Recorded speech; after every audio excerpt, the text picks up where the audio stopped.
दोस्तों स्वागत है आपका मेरे YouTube चैनल इंग्लिश बाबू पर। और आज मैं फिर हाजिर हूँ आपके साथ एक नई स्टोरी लेकर। और दोस्तों आज की जो स्टोरी है बहुत ही मज़ेदार कहानी है, सुनकर आपको बहुत मज़ा आएगा। उसके अलावा इस स्टोरी में आपको कुछ नए इंग्लिश के वर्ड मीनिंग सीखने को मिलेंगे, उनकी करेक्ट प्रोनाउंसिएशन के बारे में पता चलेगा। और जो इसका ग्रामर का पार्ट है उसे हमेशा की तरह बिल्कुल ही डिटेल में कवर करेंगे, तो एक एक स्ट्रक्चर को आप बहुत आसानी से सीख पाएंगे। तो चलिए दोस्तों आज की इस कहानी को हम शुरू करते हैं। और सबसे पहले कहानी का टाइटल देखते हैं। कहानी का टाइटल है the foolish monkey and the king. क्या मतलब हुआ दोस्तों? फुलिश एडजेक्टिव है जिसका मतलब होता है मूर्ख, मूर्ख, बंदर और राजा। तो दोस्तों ये आज की इस कहानी का टाइटल है, शीर्षक है।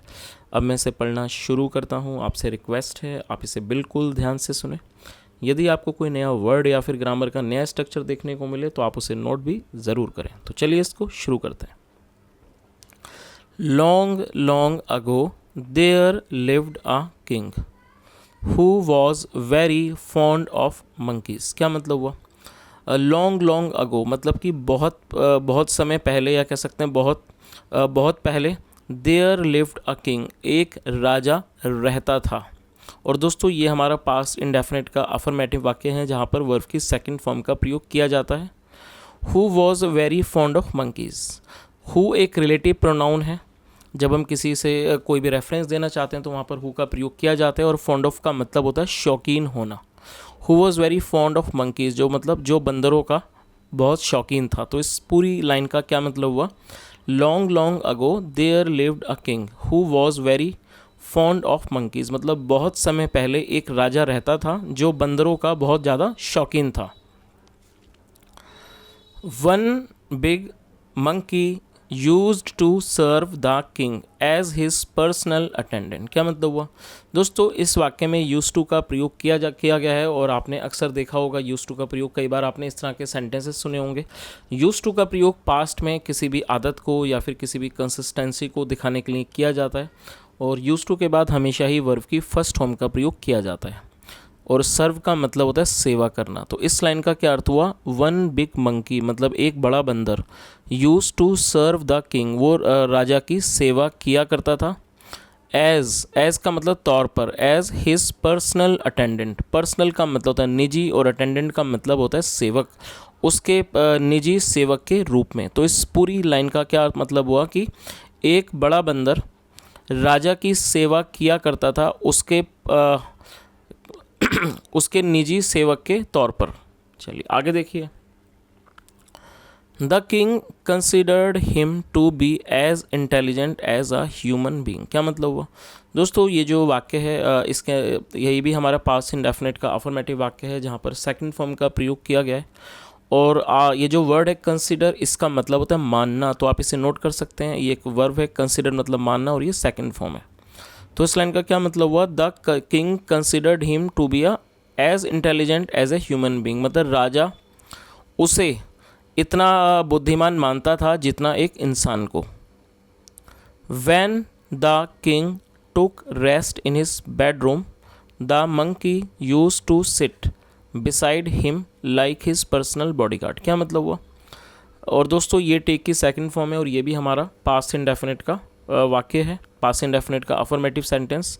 When the king took rest in his bedroom मतलब जब राजा अपने बेडरूम में मतलब अपने शयन कक्ष में आराम किया करता था। टेक रेस्ट का मतलब था आराम करना। जब आराम किया करता था, the monkey use to sit beside him, beside मतलब साथ। The monkey use to sit beside him मतलब बंदर उसके साथ बैठा करता था। लाइक हिज पर्सनल बॉडीगार्ड उसके एक पर्सनल मतलब एक निजी अंगरक्षक के तौर पर। चलिए आगे देखिए।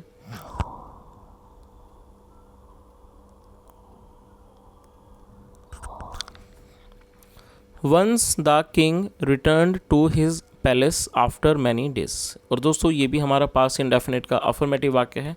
रिटर्न का मतलब होता है वापस लौटना। एक बार once the king returned to his palace, एक बार जो राजा था वो अपने महल पर वापस आया, वापस पहुंचा। आफ्टर मैनी डेज मतलब कई दिनों के बाद। He had gone to a nearby forest for hunting animals and birds. क्या मतलब हुआ? दोस्तों इस वाक्य में हैड के साथ वर्ब की थर्ड फॉर्म का प्रयोग किया गया। तो जब भी हम कोई ऐसा वाक्य बनाते हैं जहाँ पर हैड के साथ वर्ब की थर्ड फॉर्म का प्रयोग किया जाता है तो इस तरह का जो वाक्य है वो पास्ट परफेक्ट का सेंटेंस कहलाता है। जहाँ पर हैड के साथ थर्ड फॉर्म का प्रयोग किया जाता है और ये गो की थर्ड फॉर्म है गॉन। तो इस लाइन का क्या मतलब हुआ, he had gone to a nearby forest, मतलब वह एक नज़दीकी जंगल गया हुआ था। For hunting animals and birds, मतलब कि पशुओं का और पक्षियों का शिकार करने के लिए। तो इस पूरी लाइन का क्या मतलब हुआ, वह एक नज़दीकी जंगल गया हुआ था पशुओं और पक्षियों का शिकार करने के लिए। Despite best arrangements by his ministers for his comfort in the forest he had an uncomfortable life. क्या मतलब हुआ दोस्तों, डिस्पाइट का मतलब होता है बावजूद, और आप इस वर्ड को नोट कर सकते हैं। तो इस लाइन का क्या मतलब हुआ, despite best arrangements by his ministers, मतलब कि उसके मंत्रियों के द्वारा सबसे अच्छे जो प्रबंध थे उनके बावजूद, फॉर हिज कंफर्ट उसके आराम के लिए, इन द फॉरेस्ट जंगल में, he had an uncomfortable life उसका एक अनकंफर्टेबल मतलब एक असहज मतलब कि जीवन था। If compared with the comforts, यदि उसकी तुलना की जाए विद द कम्फर्ट्स मतलब उन आरामों से, that he was use to जिस चीज़ की जिसकी उसे आदत थी, इन हिज पैलेस अपने महल में। तो दोस्तों इस पूरी लाइन का क्या मतलब हुआ कि उसके मंत्रियों के द्वारा जो सबसे अच्छे प्रबंध किए गए थे उसके बावजूद जो उसके द्वारा मतलब उसके मंत्रियों के द्वारा किए गए थे जंगल में उसके आराम के लिए, उनके बावजूद भी उसको मतलब वो बहुत ही ज़्यादा अनकंफर्टेबल उसकी लाइफ होगी, बहुत ज़्यादा असहज, यदि उसकी तुलना की जाए उन कंफर्ट्स के साथ, उन आरामों के साथ जिसकी उसको अपने महल में आदत थी। चलिए आगे देखिए। So he went to bed early, इसलिए वो जल्दी सोने चला गया। He told the monkey to keep a watch. क्या मतलब हुआ दोस्तों, ये टेल की सेकंड फॉर्म है टोल्ड। टेल का मतलब होता है कहना या किसी व्यक्ति को कोई काम करने को बोलना। तो इस लाइन का क्या अर्थ हुआ, ही टोल्ड द मंकी उसने बंदर को कहा, टू कीप ए वॉच मतलब कि नज़र रखने को कहा, अराउंड आसपास, एंड सी और ये देखने को, दैट की नो बडी डिस्टर्ब्ड हिम मतलब कोई भी उसे परेशान ना करे, ड्यूरिंग हिज स्लीप उसकी नींद के दौरान। तो इस पूरी लाइन का क्या मतलब हुआ कि उसने मंकी को बंदर को कहा कि वो आसपास नज़र रखे और ये देखे कि कोई भी व्यक्ति नींद के दौरान उसको परेशान ना करे। चलिए आगे देखिए।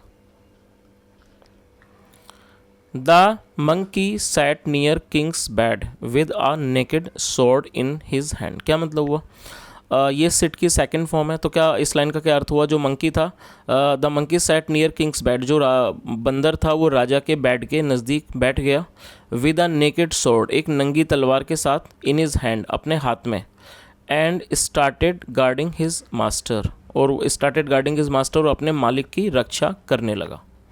चलिए आगे देखिए। आफ्टर सम टाइम मतलब कि कुछ समय के बाद, the monkey heard a small fly buzzing around in the room. क्या मतलब हुआ दोस्तों, आप इस वर्ड को नोट कर सकते हैं। बज का मतलब होता है भिन भिनाना। आफ्टर सम टाइम मतलब कि कुछ समय के बाद, द मंकी हर्ड जो बंदर था उसने सुना, और ये दोस्तों हियर की सेकंड फॉर्म है हर्ड। द मंकी हर्ड बंदर ने सुना, अ स्मॉल फ्लाई की एक जो छोटी मक्खी है, बजिंग वो भिन भिना रही है, अराउंड इन द रूम मतलब कि रूम के कमरे के आसपास। तो इस पूरी लाइन का क्या मतलब हुआ कि कुछ समय के बाद बंदर ने एक छोटी मक्खी को कमरे के आसपास भिन भिनाते हुए सुना। चलिए आगे देखिए। The fly soon came nearer and set on the face of the sleeping king. क्या मतलब हुआ दोस्तों, ये जो वर्ड है नियरर, ये नियर की सेकंड सुपरलेटिव डिग्री है। नियर का मतलब नज़दीक और नियरर मतलब उससे भी नज़दीक। The fly soon came near मतलब जो फ्लाई थी, जो मक्खी थी, फ्लाई मतलब मक्खी होता है, जो मक्खी थी वो जल्दी ही और भी नज़दीक आ गई, एंड सेट और वो बैठ गई, on the face of the sleeping king मतलब कहाँ बैठ गई, जो सोए हुए जो राजा थे उनके चेहरे पर वो बैठ गई। चलिए आगे देखिए। The monkey first tried to shoo away the fly. दोस्तों आप इस वर्ड को नोट कर लीजिए, शायद आपके लिए एक नया वर्ड हो सकता है। शू अवे का मतलब होता है किसी को भगाना, और ये जो हमारा वाक्य है, ये इस वाक्य में दो वर्ब का प्रयोग करके वाक्य को बनाया गया है। पास्ट इंडेफिनिट का अफर्मेटिव वाक्य। तो जब आप कोई भी ऐसा वाक्य बनाना चाहते हैं जहाँ दो वर्ब का प्रयोग किया जाता है तो पहली वर्ब के बाद आपको टू लगाना है और टू के बाद वर्ब की फर्स्ट फॉर्म का यूज़ करना होता है। तो आप इस वर्ड को पूरा नोट कर लीजिए। शू अवे, SHOO, शू अवे मतलब भगाना। तो इस पूरी लाइन का क्या अर्थ हुआ? The monkey first try to shoo away the fly, मतलब बंदर ने पहले मक्खी को भगाने का प्रयास किया, कोशिश की।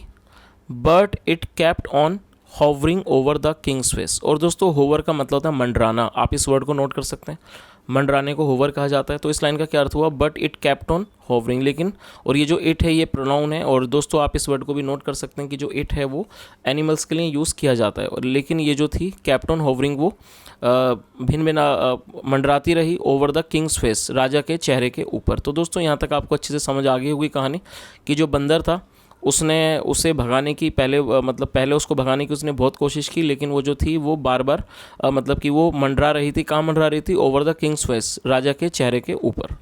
चलिए आगे देखिए। It sat on his nose again, और वो दोबारा उसकी नाक पर बैठ गई। एंड अगेन, फिर दोबारा। It sat on his nose again and again. तो इस पूरी लाइन का क्या मतलब हो? मतलब वह बार बार उसकी नाक पर बैठ गई। Seeing this the monkey lost his temper. Lost temper का मतलब होता है अपना आपा खो देना, गुस्से में आ जाना। Seeing this the monkey lost his emperor, जो मतलब इस चीज़ को देख कर जो मंकी था, बंदर था, उसने अपना आपा खो दिया, आपा खो बैठा।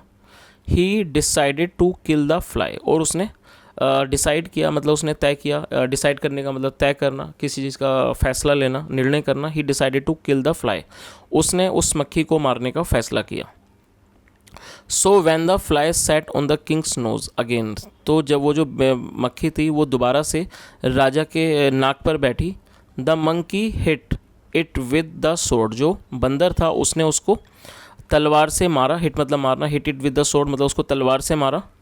द फ्लाई फ्ल्यू अवे, और ये फ्लाई की सेकंड फॉर्म है, आप इसे नोट कर सकते हैं। फ्लाई मतलब उड़ना, और ये सेकंड फॉर्म है। द फ्लाई फ्ल्यू अवे, वो जो मक्खी थी वो उड़कर दूर चली गई। But the sword fell on king's neck, लेकिन ये जो, और ये फॉल की सेकंड फॉर्म है फेल, लेकिन ये जो तलवार थी फेल, वो गिरी। कहाँ गिरी? ऑन किंग्स नेक, राजा की गर्दन पर गिरी। And he was beheaded, and he was beheaded, और उसका सर कट गया। बी हेड मतलब सर कटना, सर कलम होना। And he was beheaded, और वो उसका सर कट गया। He died then and there, then and there मतलब वहीं के वहीं, ऑन इज बेड। तो इस पूरी लाइन का क्या मतलब हुआ? He died then and there on his bed, मतलब वह वहीं के वहीं अपने बेड पर मर गया। चलिए दोस्तों अब इस कहानी का जो मॉरल है वो भी देख लेते हैं। बहुत ही अच्छा मॉरल है इस कहानी का। A wise enemy is better than a foolish friend. दोस्तों ये जो मॉरल है आपने अक्सर इसको सुना होगा। बहुत से जो पुराने समय के लोग हैं, दादा दादी हैं, वो भी इस तरह के जो मॉरल हैं वो बच्चों को सिखाते हैं। बहुत ही अच्छा इसका मॉरल है, देख लेते हैं। A wise enemy is better, wise का मतलब समझदार, और एनिमी मतलब दुश्मन। A wise enemy is better मतलब एक समझदार दुश्मन अच्छा होता है। देन अ फुलिश फ्रेंड, एक मूर्ख दोस्त की तुलना में। तो इसका क्या मॉरल हुआ दोस्तों कि एक मूर्ख दोस्त की तुलना में एक समझदार दुश्मन ज़्यादा अच्छा होता है। तो दोस्तों ये आज की एक छोटी सी कहानी थी। मैं उम्मीद करता हूँ कहानी आपको अच्छी लगी होगी, और यदि मेरा पढ़ाने का प्रयास भी आपको अच्छा लगा हो तो वीडियो को लाइक करें, शेयर करें, चैनल को सब्सक्राइब करें। और दोस्तों यदि आपने आज की स्टोरी में कोई नया वर्ड सीखा हो तो कमेंट के माध्यम से उसे ज़रूर बताएं। सुनने के लिए thank you so much. Have a nice day and bye.